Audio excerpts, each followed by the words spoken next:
Hello, welcome to Laura's View and Tarot 2. Tonight is my Tarot 101 Part 2 video. I'm glad you're here. If you haven't watched Part 1, I'm going to suggest that you do that first because we're not going to do a whole lot of review before we go into Part 2. I'm only planning to do a couple of introductory videos so that if you, at the end of those, still have an interest and want to pursue learning tarot in more depth, you can sign up for one of the many courses that are available from other readers who do this for a living. So let's get started. In my last video, we talked a little bit about the major arcanas and the minor arcanas and just touched on those lightly. I noticed in the comments, several people said, it's the court cards that throw me. And I thought it might be reassuring to know and that was the case for me too. The major arcana seem to be pretty easy to learn, especially when you're focused on upright meanings. The minor arcanas also seem to, it's hard to mix those up, what they mean. But the court cards, since there's one for each suit, it's hard to keep them separated. So it might, I wanted to show you, these are real working ones that I made when I was learning.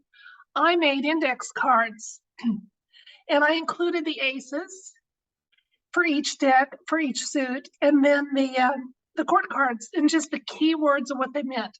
So I have a card for pentacles, wands, cups, and swords.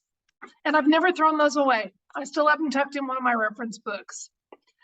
So don't feel bad if you feel the same need to do that too. Don't ever feel bad if when you're trying to read cards, you have to stop and look up a meaning just to confirm. Also, don't feel bad, feel blessed. If in the process of reading tarot cards, you are going to find that over time, certain cards have a meaning for you that they don't have for everyone else. It may not be a drastically different meaning, but you'll learn what it means for you. For example, one of the first times I noticed it, since I like to focus on current events, was when I asked questions about Russia over and over and over again. I got the Empress card, and she is the divine feminine, Mother Earth, if you will. And then we often refer to Russia as Mother Russia. And I wondered if that was just the universe's way of, acknowledging that. Anyway, I know when I ask a question about Russia, I'm quite often going to see the Empress card. That's what it says to me. Now the Magician card is another one. Its meaning is one of manifestation. But for me, he's also talking about balance. And that is not just an advisory about balance, but, to seek balance in whatever you're attempting to do or insights you're looking for or information you come away with from the reading. So he to me also does balance. And you will find that there's several cards in your deck that have a unique meaning for you. And just notice if they keep showing up with the same kind of theme, that is the universe starting to have conversation with you. You're blessed. Don't worry about it. So now you know that it's okay to make some index cards about court cards. You know that card meanings are going to start to have a few individual variations for you. Don't worry about that. Take it as a compliment it's meant to be. A quick review.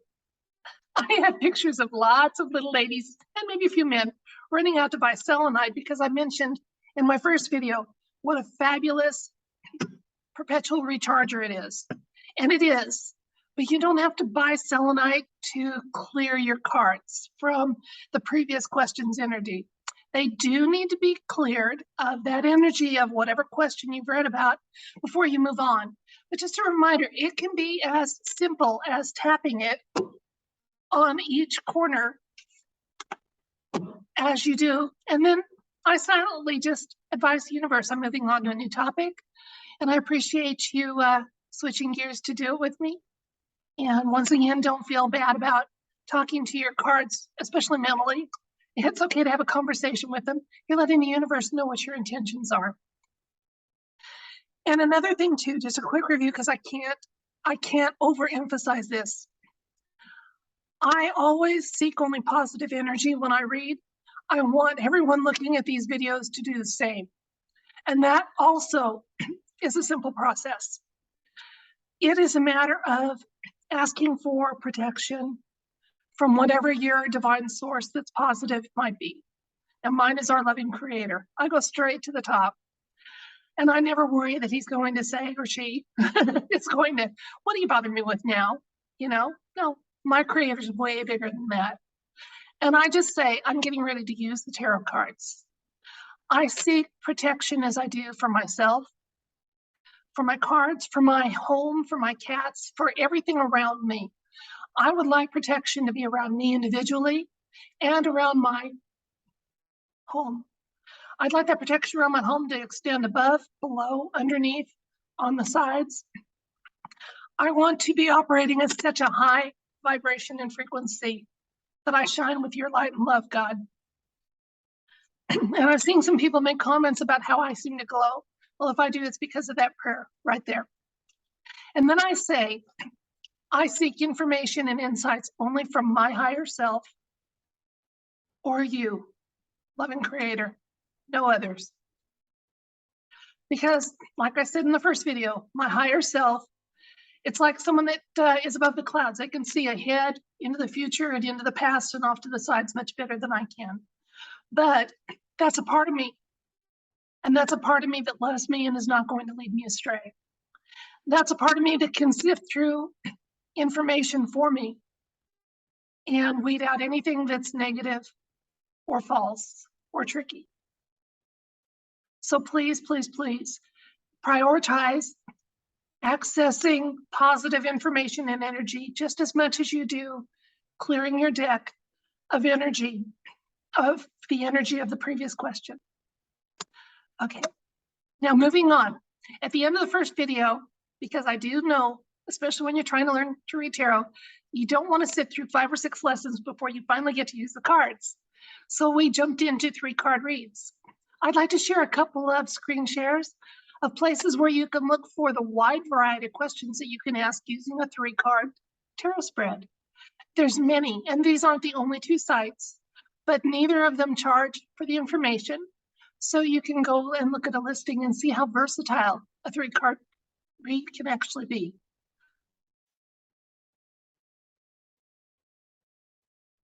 The first one is at Biddy Tarot, biddytarot.com. I've been to this site numerous times.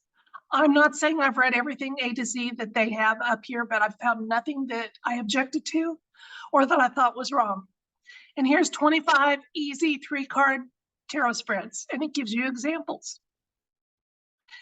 Next up, and this, I haven't been in this site as extensively as Biddy Tarot, but they do have 68 3-card spreads that you can review and see which questions work for you. It'll give you a better idea of the variety of questions a 3-card tarot read can do. Also, backing up, I noticed that Biddy Tarot offers free training and free readings. I haven't pursued those, but I know a lot of people that are looking at my content are doing it on a very, very limited budget. So that may be something you want to check out a little bit before you invest your hard-earned money on paid instruction. Not that there's anything wrong with it, but if you're counting your pennies, see what you can learn on your own, and then if you feel the need, pursue it farther.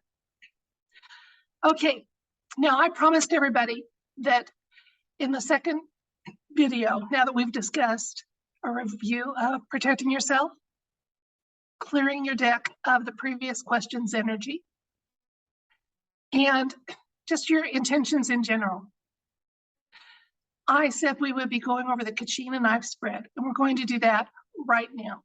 I'm going to change the camera so you only see the cards, and I'll talk to you while I do.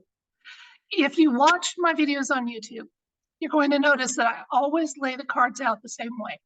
Card 1 goes in this spot, 2 in this one, 3 in this one. I'll explain what they are. And if you want practice at Kachina Knife spreads, you are always welcome to stop the video, get your cards out, ask the same question and see what you come up with. And see if it's different than mine, because sometimes you'll get a similar message with not quite the same cards. And sometimes you might get something totally different than me and go, whoa, we are not on the same page. And then over time, we'll find out whose page had more accuracy. I'm not perfect. I don't read them perfectly. I do try to get myself out of the way so that the cards can say whatever they need to say. And sometimes it's surprising. So one moment, I'll change that pin. Okay, for the purposes of this video, I'm going to ask a spiritual tech question of the cards. And I'm going to ask if the universe can give us any information or advice about a near future ascension event for humans. So can the universe give us any information or advice about an ascension event in the near future for humans? Let's see what we come up with.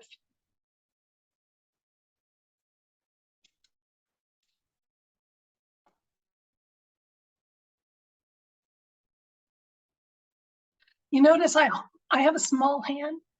I'm holding the cards here and using my top hand to shuffle them back and forth. When the camera's off, I can also do them into piles and sort them out a little bit. My understanding with the universe is I'll be finishing the shuffle on camera and I wait for that nudge, but I'm not going to be shuffling for long because I've done a lot of it off camera. Using my left hand, 3 piles. I put the middle one on top and then start setting them out. So card number 1 is Knight of Cups. Card number 2 is Queen of Cups. Card number 6 is, card number 3 is 6 of Cups. The next card is the 4 of Pentacles. Then we have the 4 of Swords. Now we've got the 6 of Swords. And remember my magician? He's showing up here. Okay, now what those cards mean, card 1 is either the situation we're asking about, or it can indicate the person asking the question. For what I do here for videos, it's kind of redundant to be about the person asking the question. So it's usually the subject. That subject may be a person. In this case, it was about a possible event. The second card clarifies the first one. It just adds a little more, a layer of information to it. So it tells a little more. So this is the situation, the ascension event. This clarifies it a little bit. And quite honestly, after I introduce these cards, I'll be stopping the video for a few minutes while I let the intuition speak to me about it. Okay, now here, the middle row is pretty straightforward.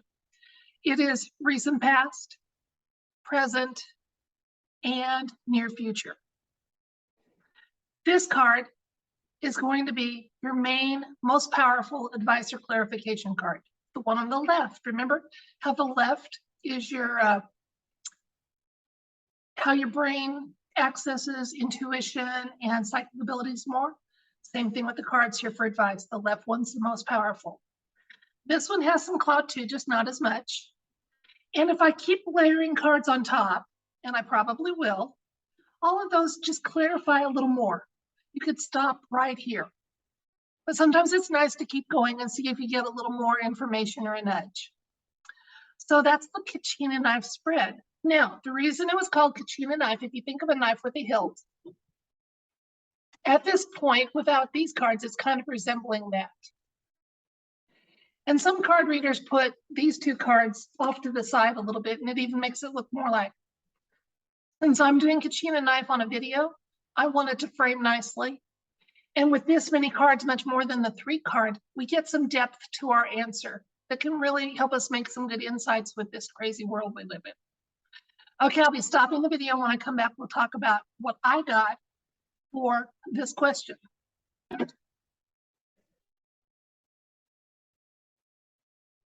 Okay. The Knight of Cups showed up for our situation.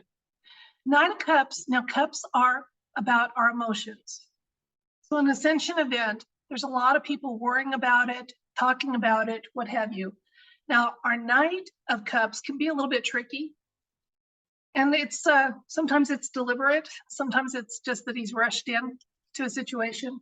So we're being told that the Ascension event, news about it is going to be mixed and tricky. It's clarified by the Queen of Cups. Now, she's about emotional intelligence. She doesn't necessarily have any trickiness to her at all. Okay? And she can be a little self-absorbed, but she's not so much tricky as emotional intelligence. So when she shows up here, she's also a card about being in touch with your intuition. Cups are about that. So we're asking about this, and we're being told to listen to our intuition to some extent about it, but know that when we actually hear about an event like this, we're going to be hearing some mixed information. Some of it will be deliberately off, and some of it just will be people's honest mistake. This is a really hard topic, Ascension, to get your ego out of the way on, because we all have things we hope. Will our family go with us? Will it happen soon? You know, that kind of thing. It's really, really tough on a big picture question like this to get yourself out of the way. Okay, the recent past. Okay, now what my intuition tells me is that this is a very sibling energy card, love card. We're part of the family of man, humanity, the race of man. We are loved. And if and when that event happens, it's going to be one that's positive and done as lovingly as possible. Okay, the family dynamics and situations are going to be taken into account. Now, our Four of Pentacles. He's, just look at him. Here's what he's telling me. Now, he's always hanging on to this one, and he's got his feet on these two. He's hanging on to what he can. By golly, he's going to hang on to it. And he's got this one up here he's just balancing about. So he hasn't got kind of an equal grasp of things. He's really hanging on to this. And he's holding it in such a way that it could turn, like the Wheel of Fortune. So the situation, here's what I get. Whether I'm right or wrong, we'll find out as time goes on. The situation about an event is still not quite a fixed deal. See, there's no major arcanas here. It's still out there as a possibility. In other words, there's numerous timelines and ways that it could happen for us. Looking at the near future, we got the Four of Swords. Four of Swords is about rest. He's resting easy. Okay, but there's information, there's something he's not aware of. He's on this fourth sword, looking at these three. So again, we're being told the universe doesn't want to share does not want to share all its information with me just because I asked, and that's okay.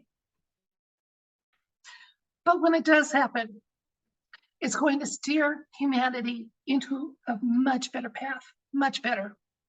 Okay, remember, my magician is about manifesting. It's funny, I never know what's going to show up, and it seems like I was talking about fives last time I got one of my read, and now I mentioned the magician, and here he is. Okay, and I told you, for me, the magician is about balance. So when this manifests, it's going to be done with as much balance, compassion, and care as possible. Now remember, next cards, just tell us a little bit more. I'm going to have to stop the video and clear my throat, so hang on. Thank you. It's my second video today, and as I've mentioned in the past, I have some vocal cord damage, so when I speak a lot, my voice does get a little hoarse. I'm not in any kind of discomfort or pain. Don't worry about it. You hang in with me, and I'll try to speak as clearly as possible and make as much sense as possible. Okay, so we're going to see if there's a little more information that the universe is willing to share with us about an upcoming Ascension event for humanity. Woo, Wheel of Fortune. So I think we're getting a thumbs up. We're going to have one. And when we do, it's going to be good, a benefit to the children of Earth. We're gonna. Okay, let's look at two more. King of Swords is showing up. He's very fair. Again, I was talking about the balance. When this event happens, from our loving creator or source, or however you want to view it, it is going to be done as humanely and lovingly and compassionately as possible. And the King of Pentacles shows up here. He quite often has a gift for us, okay? And he's about Earth. So the gift is going to be a new and improved Earth. And I'm excited to see how it rolls out, when it rolls out, and how it shows up. Good things are happening for humanity, for tarot reading. I love that tarot is coming out of the shadows as a tool to help you communicate with the universe and your intuition and your insights. And if you remember to do what I said, and before every time you use the tarot cards, to intention that you only access information from your higher self or our loving creator, and protection for yourself and your home. You can use this just like you might use a frying pan to cook eggs, with caution going about not burning yourself on the flame, not letting splatters get on you, what have you. So I've showed you how to fry an egg with the tarot cards. I didn't show you how to bash someone upside the head with it. Nor will I ever, because we need to be intentionally kind and positive and good. And these are a tool that can be used for good. And I encourage you, if you do pursue tarot, to have always that as your touchstone. I'm using this for insights. Sometimes I'm using it for information, but I'm never using it to violate someone's privacy. I'm never using it for evil. And if you are, then this class was the wrong spot for you. Okay, that's it for part 2, and I'm not planning to do further instructions. At this point, you can look at those, you can go back to my video earlier and look at those sites I mentioned. Tarot by Janine offers classes. Liz Tarot does too. Both of those ladies focus on upright card readings. And so those are places to go if you decide to invest some of your hard-earned money into paid instruction. In the meantime, have fun with the cards, do it safely and carefully. Look at all those dozens and dozens of 3-card questions you can ask, and you can get some good insights. But if you want to go deeper, here's one of the ways. And there's many, many. Oh, one other thing I was going to mention. You don't have to memorize a spread to do larger card spreads. You can design your own, and that's fun. I've done several. The important thing to remember is, again, you're going to be speaking to the universe. You're going to say, universe, let's just say I wanted to design a 9-card spread. I'd say, universe, when I ask my next question, I'm going to lay out the cards as 3 rows of 3. The first row, I wanted to say recent past and information clarification. Present, information clarification. However you want to do it, just make sure that you specify what you're going to be looking for in each card, what information. Just like with mine, the universe knew here, I was looking for recent past. Here, I was looking for present. Here, I was looking for near future. So make up your mind before you ask the question and let the universe know how it should be setting up the deck so that you get the information the universe wants to impart. And have some fun with it. Have some fun with it. Design your own.